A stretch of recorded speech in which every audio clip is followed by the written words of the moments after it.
तो real analysis में हम इससे पहले पढ़ चुके हैं फील्ड्स को। फील्ड क्या होता है? क्षेत्र। एक आपके पास अलजेब्रिक एक्सप्रेशन होगी a प्लस डॉट एक बीजीय संरचना जिसमें a एक समुच्चय होगा, जिसमें समुच्चय को बोलते हैं सेट। दो संक्रियाएं हैं, दो ऑपरेशन है, एक एडिशन की और एक मल्टीप्लिकेशन की।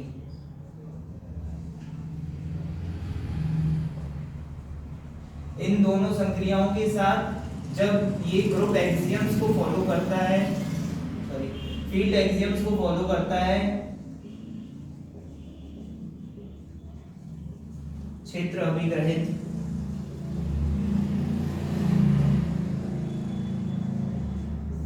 अभिग्रहित हमने देखे थे कि 11 थे, जिसमें हम कह रहे हैं कि A प्लस एक अबेलियन ग्रुप होना चाहिए। अबेलियन ग्रुप होना चाहिए। ग्रुप के लिए भी हमें कंडीशंस बताए हैं कि सबसे पहला क्लोजर समृद्धता, एडिशन करने पर उसी सेट में से नंबर आना चाहिए। Second associativity, सहचर्यता।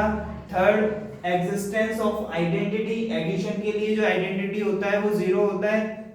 Then existence of inverse element, किसी भी एलिमेंट का इनवर्स, यहाँ पर एडिशन है, एडिशन के लिए आप एडिटिव इनवर्स निकालेंगे।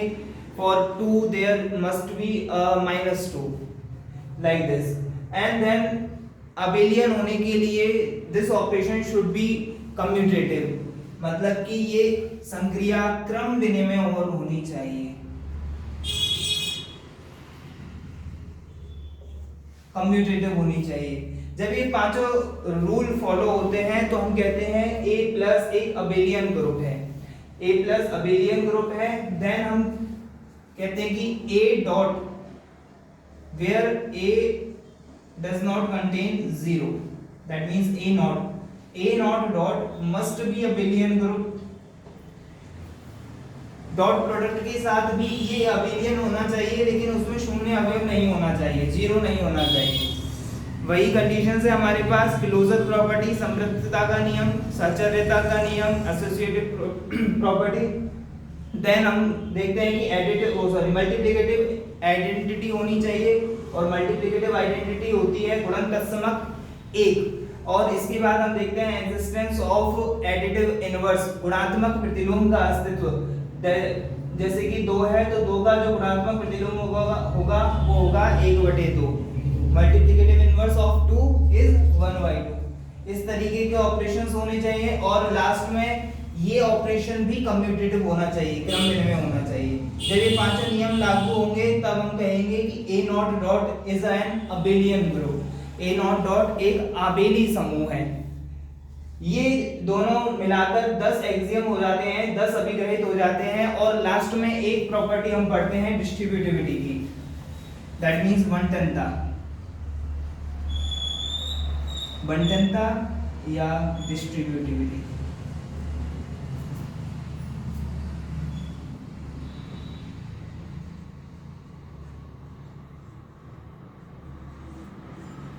इसमें होता है कि आपके पास 3 एलिमेंट A, B और C फील्ड में से हैं।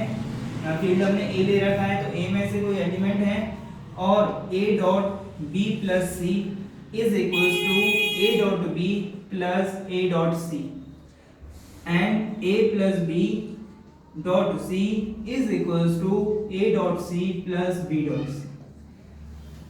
तो 5 नियम यहाँ से, 5 एक्सियम्स ये और 1 एक्सियम ये, टोटल 11 एक्सियम जब फॉलो होती हैं तो हम कहते हैं कि ये अलजेब्रिक एक्सप्रेशन, ये बीजीय संरचना एक फील्ड है, एक क्षेत्र है।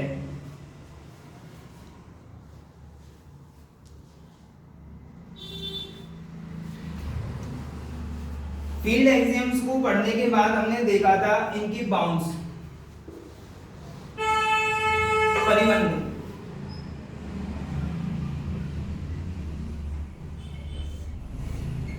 बाउंड्स, और उसके लिए हमने देखा था ये जो फील्ड है वो कब क्रमित क्षेत्र, जो क्षेत्र है ये कब क्रमित क्षेत्र बन जाता है, ऑर्डर्ड फील्ड बन जाता है। तो ऑर्डर्ड फील्ड के लिए भी हमने 4 एक्सियम्स पढ़ी थी।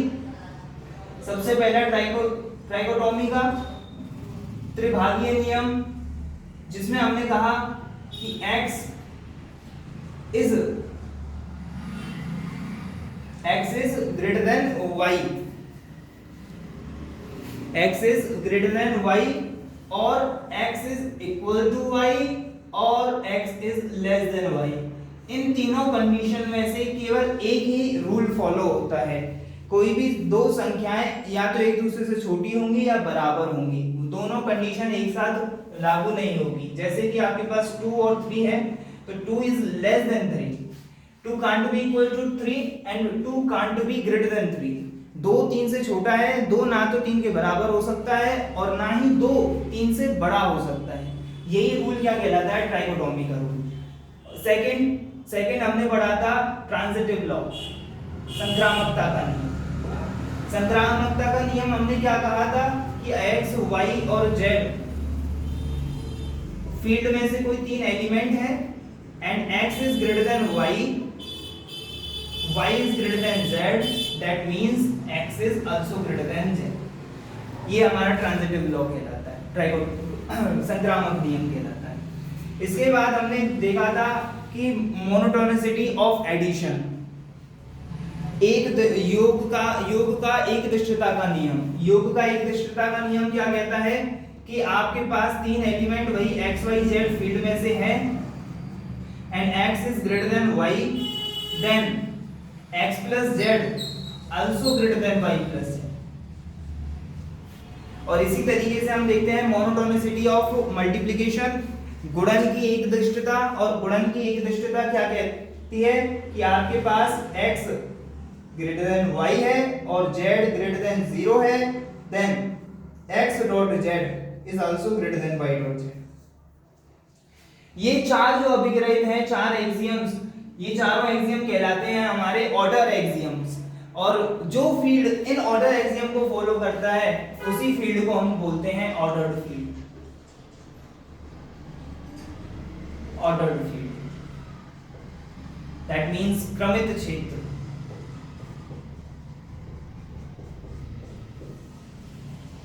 क्रमित क्षेत्र, क्रमित क्षेत्र में हम डिफाइन करते हैं देन बाउंड्स, परिबंध। परिबंध एक तरीके से इनकी बाउंड्री को हम डिफाइन करते हैं कि आपके पास एक सेट है, ऑर्डर्ड फील्ड क्रिएट कर रहा है, तब इसकी क्या बाउंड्री हो सकती है, क्या इसकी बाउंड्रीज है या नहीं है। जो इसकी बाउंड्रीज हैं उन्हीं को हम इनके बाउंड्स या परिबंध कह देते हैं। और परिबंध को हम कैसे डिफाइन करते हैं? सबसे पहले होता है एक अपर बाउंड, अपर बाउंड या कहें ऊपरी परिबंध।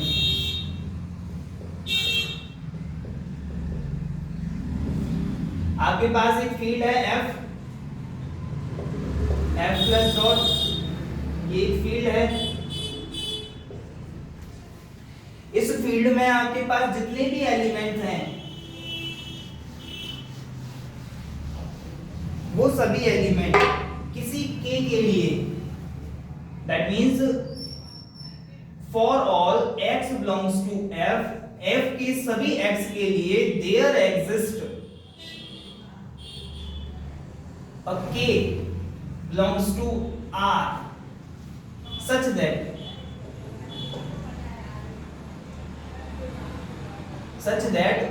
x is less equal to k। Then हम कहते हैं कि ये फील्ड जो है वो अपर बाउंडेड है या बाउंडेड एबव है, और जो ये k कहलाता है ये इसका अपर बाउंड कहलाता है। इसी फील्ड के लिए अगर हम एक सबसेट S ले लें, that means as a subset of f and f is a field and x belongs to S, then there exists k for all x belongs to S such that all the k's are less than or equal to this k, where k belongs to the field f। k एक f में से element होगा और सभी x इस k से छोटे होंगे, तो हम कहेंगे कि ये जो फील्ड है या कहें कि ये जो सेट S है और स्पेशली सबसेट उपसमुच्चय S क्या होगा? ऊपरी परिबद्ध होगा, बाउंडेड एबव। बाउंडेड एबव, ऊपरी परिबद्ध।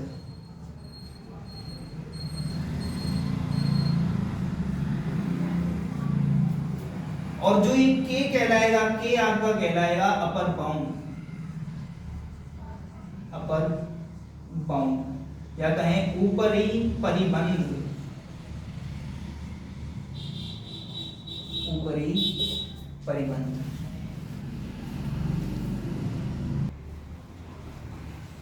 एग्जाम्पल के लिए अगर हम एक इंटरवल लें, एग्जाम्पल, एक इंटरवल है हमारे पास फ्रॉम 1 to 2, और इसमें हम देखते हैं कि इस इंटरवल के जो सभी एलिमेंट हैं, all the elements of this interval are less equal to 2। सभी एलिमेंट 2 से छोटे हैं, तो 2 इसका क्या कहलाएगा, अपर बाउंड कहलाएगा। इसी चीज को हम ऐसे भी डिफाइन कर सकते हैं कि all the x are less equal to 3, that means 3 also are upper bound of this interval. इसका मतलब 2 और 2 से बड़ी जितनी भी संख्याएं होंगी, specially from 2 to infinity, all the numbers are upper bound for this interval। इस इंटरवल के लिए 2 से लेकर अनंत तक जितनी भी संख्याएं हैं, वो सभी इसके ऊपरी परिबंध कहलाएंगे। ओके, अब इन सभी ऊपरी परिबंधों में जो निम्नतम होगा, दैट मींस 2, वो इसका कहलाता है सुप्रीमम, सुप्रीमम, या फिर कहें लोएस्ट अपर बाउंड।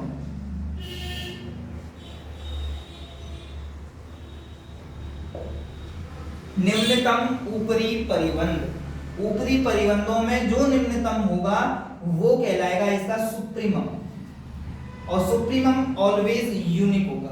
सुप्रीमम जब भी एग्जिस्ट करेगा वो हमेशा यूनिक होगा, लेकिन जो अपर बाउंड्स हैं, ऊपरी परिबंध हैं, वो मोर देन 1 हो सकते हैं, इनफिनाइट हो सकते हैं। चलो, इसके बाद हमने आगे पढ़ा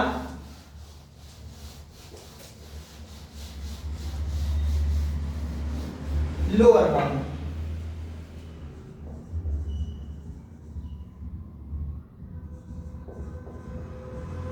दैट मींस निम्न परिबंध।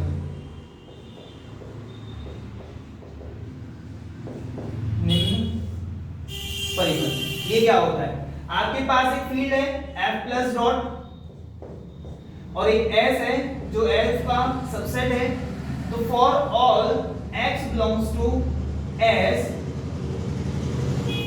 there exists a k, small k, belongs to F such that all the k's, या कहेंगे k is always less equal to x। S के सभी एलिमेंट्स के लिए एक k इस प्रकार अस्तित्व रखता हो या एग्जिस्ट करता हो कि वो सभी x से छोटा है, कि k is always less equal to x where x belongs to s।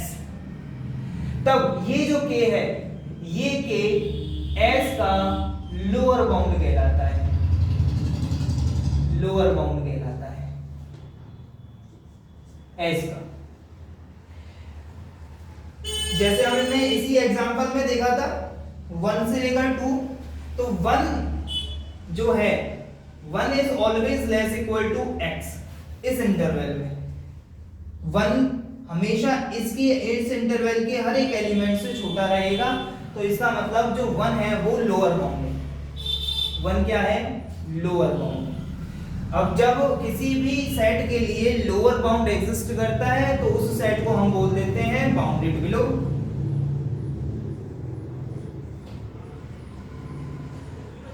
Bounded below या नीचे से परिबद्ध।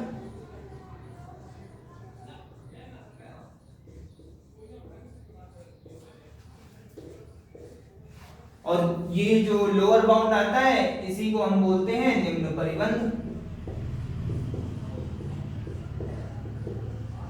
निम्न परिबंध। एग्जाम्पल में अभी हमने देखा कि आपके पास एक इंटरवल है from 1 to 2, and all the x are greater equal to 1 and all the x are also greater equal to 0, सभी x इस एलिमेंट के, इस सेट के या कहेंगे इस इंटरवल के सभी एलिमेंट्स 0 से भी बड़े हैं, इस सेट के सभी एलिमेंट -1 से भी बड़े हैं, तो जो भी वैल्यू 1 और 1 से छोटी होगी वो सभी इसके लोअर बाउंड कहलाएंगे।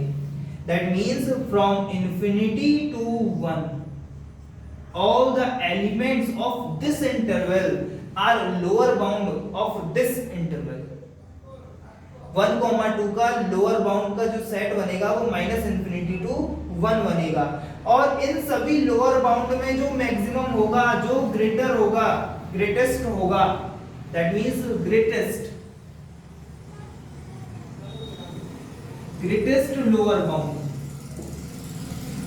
लोअर बाउंड आपका कहलाएगा इन्फिमम कहलाएगा। जो अधिकतम ऊपरी परिबंध होगा, अधिकतम निम्न परिबंध होगा, वही आपका कहलाएगा इन्फिमम। सुप्रीमम को हम हिंदी में बोलते हैं उच्चक और इन्फिमम को हिंदी में बोलते हैं निम्नक।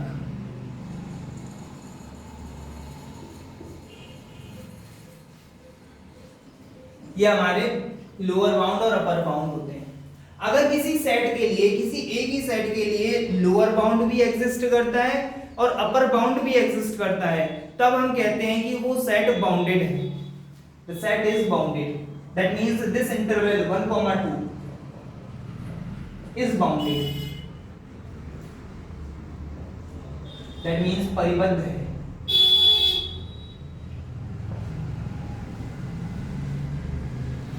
और जब सेट का ना तो लोअर बाउंड एग्जिस्ट करता हो ना ही अपर बाउंड एग्जिस्ट करता हो, दैट मींस ना तो ऊपरी परिबंध का अस्तित्व है और ना ही निम्न परिबंध का अस्तित्व है, तब हम कहते हैं कि जो सेट है वो अपरिबद्ध है, अनबाउंडेड है।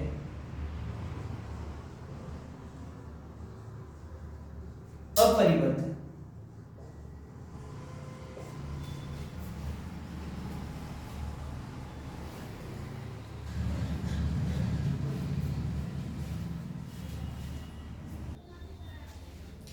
अब इसके कुछ एग्जांपल्स हम करते हैं।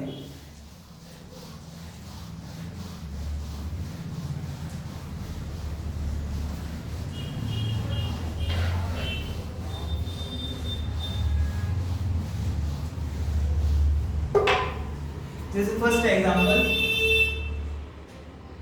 आपको दे रखा है R plus. R plus means the set of all positive real numbers, the set of all positive real numbers। तो हमें पता है कि जब जो भी सभी धनात्मक वास्तविक संख्याएं हैं उनका समुच्चय स्टार्ट होता है फ्रॉम 0 to infinity, कुछ इस तरीके से। तो हमें यहां दिख रहा है कि जो भी x R में बिलोंग करेगा वो हमेशा 0 से बड़ा रहेगा। जो भी R प्लस में एग्जिस्ट एलिमेंट है वो always greater than 0। That means कि 0 इस सेट के लिए, दैट मींस R प्लस के लिए लोअर बाउंड का लोअर बाउंड इज 0, बट इसके लिए किसी भी अपर बाउंड का एग्जिस्टेंस नहीं है, क्योंकि आप जो भी वैल्यू लोगे उससे बड़ी वैल्यू R प्लस में एग्जिस्ट करती है। दैट मींस इस सेट के लिए कोई भी अपर बाउंड नहीं है, और इससे हम कह सकते हैं कि R plus is bounded below, but unbounded above. ऊपर से अपरिबद्ध है, नीचे से परिबद्ध है। दूसरा example, the set of natural numbers. The set of natural numbers, इसके लिए भी हमें पता है कि लोएस्ट वैल्यू 1 होती है, that means 1, then 2, then 3 and so on. तो यहां भी हम लोअर बाउंड डिफाइन कर पा रहे हैं, लोअर बाउंड इज 1 और से इन्फिमम इज 1, जो निम्नक है वही क्या है 1 है, बाकी सभी वैल्यूज उससे ज्यादा बढ़ती जा रही हैं और यहाँ पर अपर बाउंड भी एग्जिस्ट नहीं कर रहा है, तो हम कह रहे हैं कि जो n है set of natural numbers is bounded below, bounded below. Third example, what about the set of integers, सभी पूर्णांक संख्याओं का जो समुच्चय है, तो पूर्णांक संख्याएं हमें पता है वो माइनस में भी होती हैं और प्लस में भी, दैट मीन्स ये वैल्यूज 0 से छोटी होती हुई -1, -2, -3 और 0 से बड़ी होती हुई 1, 2, 3 एंड सो मूव करती है। तो हमें यहाँ ना तो लोअर बाउंड मिलेगा और ना ही अपर बाउंड मिलेगा। इसका मतलब ये जो z है, this z is unbounded. The set z is unbounded. Similarly, the set of rational numbers q is also unbounded. The set of real numbers r is also unbounded. और especially the set of irrational numbers, that means r minus q, also unbounded. r minus q भी unbounded होता है। Fourth example,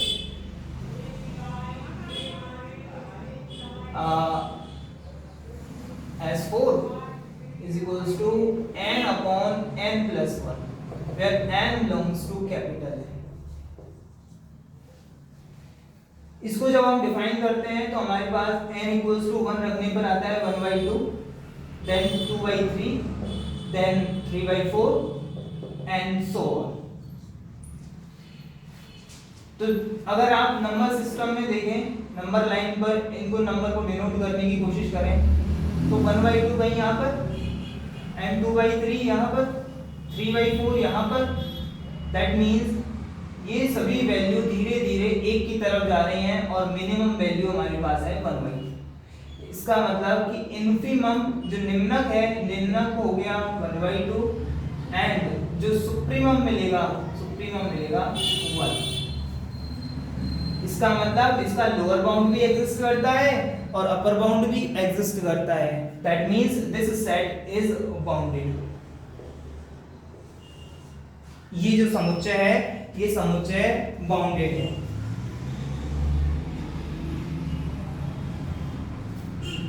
next example,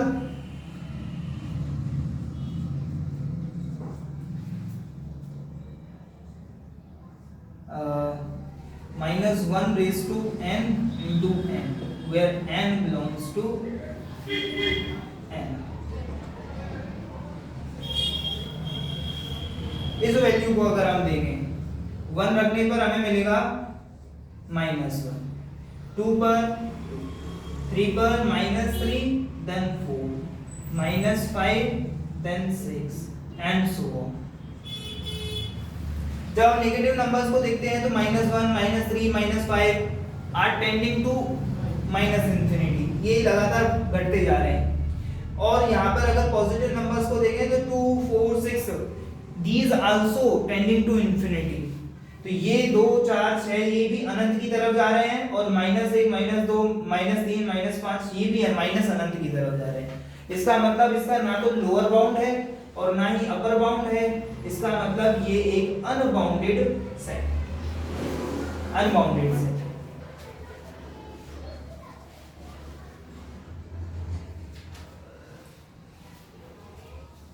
S6 is equals to 1 plus 1 upon n, where n belongs to n। यहाँ पर values रखें हम, हमें मिलेगा 1 रखने पर 2, 2 रखने पर 3/2, then 4/3, then 5/4, then so on। ये वैल्यूज 2 से छोटी होती जा रही है धीरे धीरे और ये सभी वैल्यूज 1 की तरफ जा रही हैं। इसका मतलब इसका जो सुप्रीमम है, उच्चक है, वो हो गया 2 और जो इन्फीमम है, इन्फीमम है 1। जैसे अगर हम लिमिट की तरफ भी देखें कि n tends to infinity, that means this 1 plus 1 upon n tends to infinity, मतलब ये 1 upon n 0 की तरफ जा रहा है और ये वैल्यू टोटल 1 की तरफ जा रहा है। जैसे जैसे ये वैल्यू बढ़ती जा रही है, यहाँ से हम ये भी देख सकते हैं कि दिस फंक्शन इज डिक्रीजिंग, ये एक ह्रासमान फलन है और ह्रासमान फलन लगातार घटता जाएगा और घटता हुआ 1 upon n 0 की तरफ जाता है, तो आपके पास रिमेन क्या रह जाएगा 1। दैट मींस S6 का इन्फीमम निम्नक 1 हो जाएगा और सुप्रीमम वो 2। क्लियर?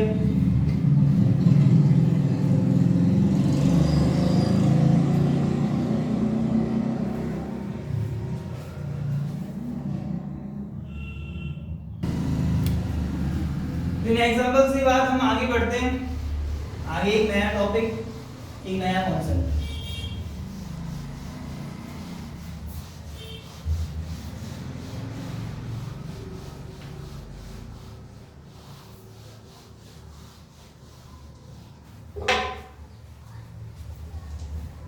क्रम पूर्णता अभिग्रहित।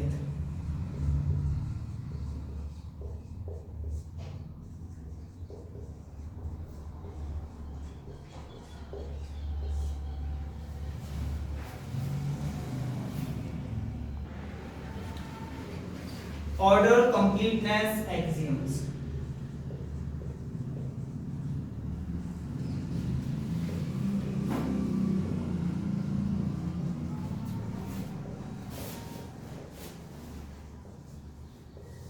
दो एक्सियम हमें पढ़नी है, O1 एंड O2। पहला है उच्चक अभिग्रहित,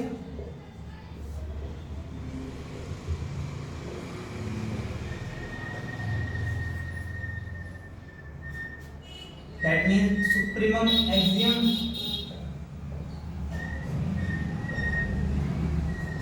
और से लोएस्ट अपर बाउंड एक्सियम। उच्चक अभिग्रहित या सुप्रीमम एक्सियम आपसे क्या कहती है? अगर एक फील्ड F अपर बाउंडेड है, या कहें कि फील्ड F में एक सबसेट S अपर बाउंडेड है, तब S का एक supremum of S must be in F. If S is the subset of F, where F is a field and S is non-empty, then supremum of S belongs to F. यदि S F का subset है, अपर bounded है, मतलब bounded above है, और S non empty है, तब S का जो सुप्रीमम उच्चक F में बिलोंग करेगा। यही उच्चक अभिग्रहित होता है या सुप्रीमम एक्सियम होता है। सेकंड, निम्नक अभिग्रहित।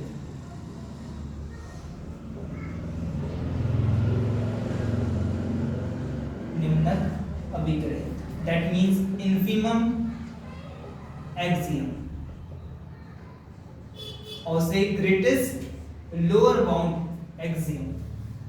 इसमें क्या होगा कि आपके पास एक set S which is the subset of F, where F is a field। एक S है जो F का सबसेट है, F एक क्षेत्र है, क्रमित क्षेत्र है, ordered field, और S is non-empty, S is non-empty, and S is bounded below, S is bounded below, that means S नीचे से परिबद्ध है,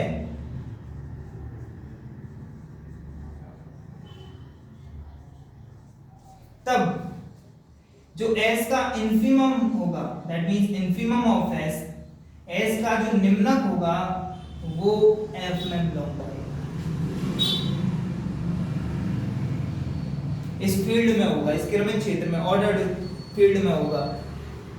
अगर ये दोनों ऑर्डर कंप्लीटनेस एक्सियम्स फॉलो होती हैं तो जो फील्ड है वो आपका कंप्लीट फील्ड कहलाता है।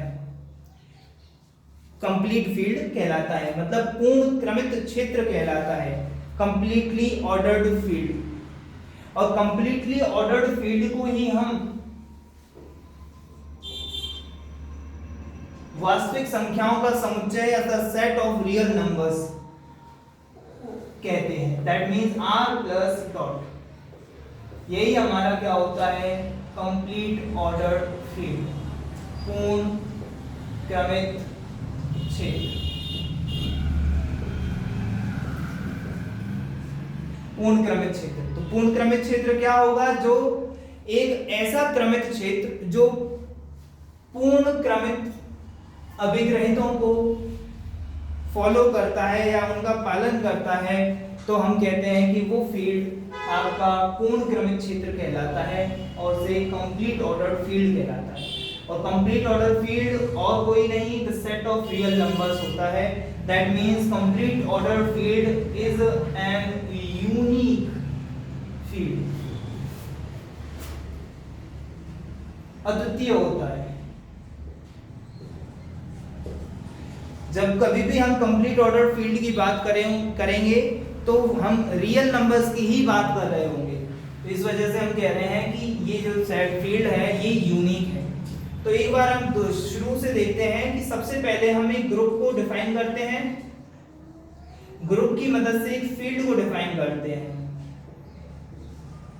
ग्रुप में हमारे पास एक सेट और एक आपके पास ऑपरेशन होता है, लेकिन फील्ड में हमारे पास एक सेट के साथ दो ऑपरेशन अप्लाई होते हैं। ये फील्ड आगे चलकर जब ऑर्डर एक्सियम्स को फॉलो करता है तो यही फील्ड हमारा ऑर्डर एक्सियम कहलाता, ऑर्डर फील्ड कहलाता है।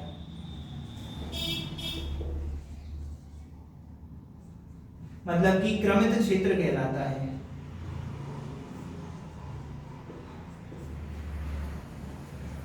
ये अलजेब्रिक एक्सप्रेशन फील्ड को कहलाती है जब ये फील्ड एक्सियम्स को फॉलो करती है, और जब फील्ड ऑर्डर एक्सियम्स को फॉलो करता है तो वो ऑर्डर फील्ड कहलाता है। और जब ये ऑर्डर फील्ड कंप्लीटनेस एक्सियम्स को फॉलो करता है, ऑर्डर कंप्लीटनेस एक्सियम्स को, दैट मींस क्रम पूर्णता अभिग्रहितों को पालन करता है, तब हम कहते हैं कि ये कंप्लीट ऑर्डर फील्ड है।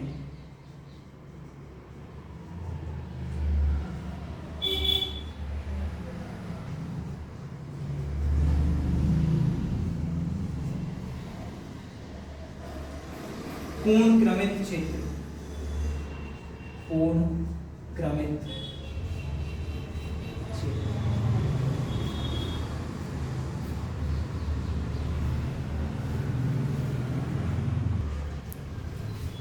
तो आज की क्लास में इतना ही। इसके बाद हम आगे की क्लासों में देखेंगे कि R तो ऑर्डर्ड फील्ड हो गया, लेकिन जो Q है ये ऑर्डर फील्ड नहीं होता है। तो क्यों नहीं होता है, और इसके बाद हम देखेंगे कि आर्किमिडियन जो प्रॉपर्टीज हैं वो क्या कहलाती हैं। तो दैट्स ऑल फॉर टुडे।